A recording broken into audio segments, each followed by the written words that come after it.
satu anak syarikat Felda yang bernama Proxel Global Sdn Bhd dengan usaha antara Felda Prodata System Sdn Bhd dan Innovation Associates. Anak syarikat Felda ini telah menceburi satu bidang IT dan ini ingin saya persoalkan kepada kementerian atau menteri yang berkenaan. Kenapa Felda perlu menceburi satu bidang baru dalam bisnesnya? Saya mengambil ingatan pengajaran daripada Sam Dabi. Sam Dabi rugi baru-baru ini hampir 2 bilion. Antara sebab kerugian besar Sam Dabi adalah menceburi satu bidang yang bukan dia punya core business.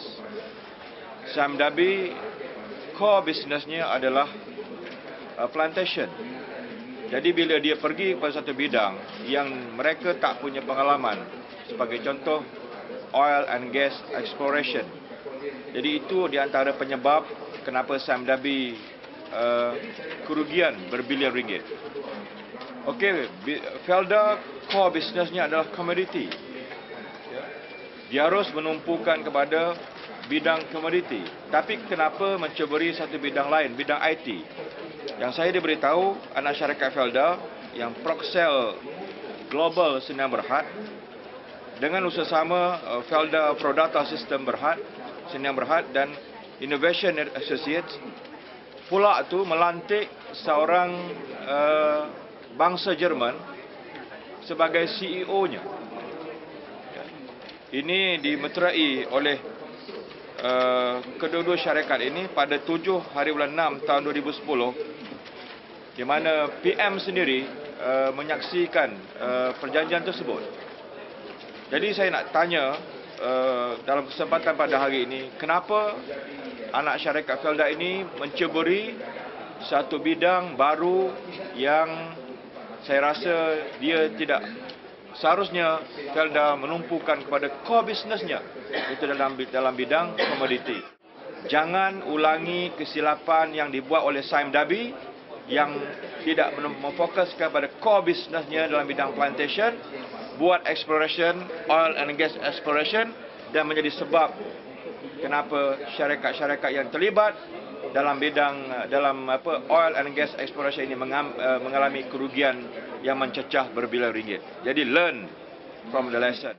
Kita telah mohon penjelasan kepada Yang Berhormat Menteri, iaitu Datuk Ahmad Maslan selaku Timbalan Menteri di Jabatan Perdana Menteri yang bertanggungjawab terhadap Felda tentang isu pinjaman terhadap Felda dengan KWSP. Bila pinjaman itu dibuat dan ke mana wang itu disalurkan. Tetapi Yang Berhormat Timbalan Menteri gagal untuk berbuat demikian. Sehinggalah pada sidang parlimen kali ini, Datuk Seri Anwar Ibrahim, Ketua Pembangkang Parlimen, telah membangkitkan hal yang serupa mengenai pinjaman yang dibuat. Walaupun Yang Berhormat Datuk Ahmad Maslan mengakui bahawa Felda telah membuat pinjaman terhadap KWSP, beliau gagal untuk menerangkan bila dan ke mana wang tersebut disalurkan. Maka pada hari ini, pada 26 hari bulan yang lalu, pada hari Ahad kemarin, kita telah membuat satu laporan polis di Ibu Pejabat Polis Daerah Seremban, dan 13 laporan polis telah dilakukan.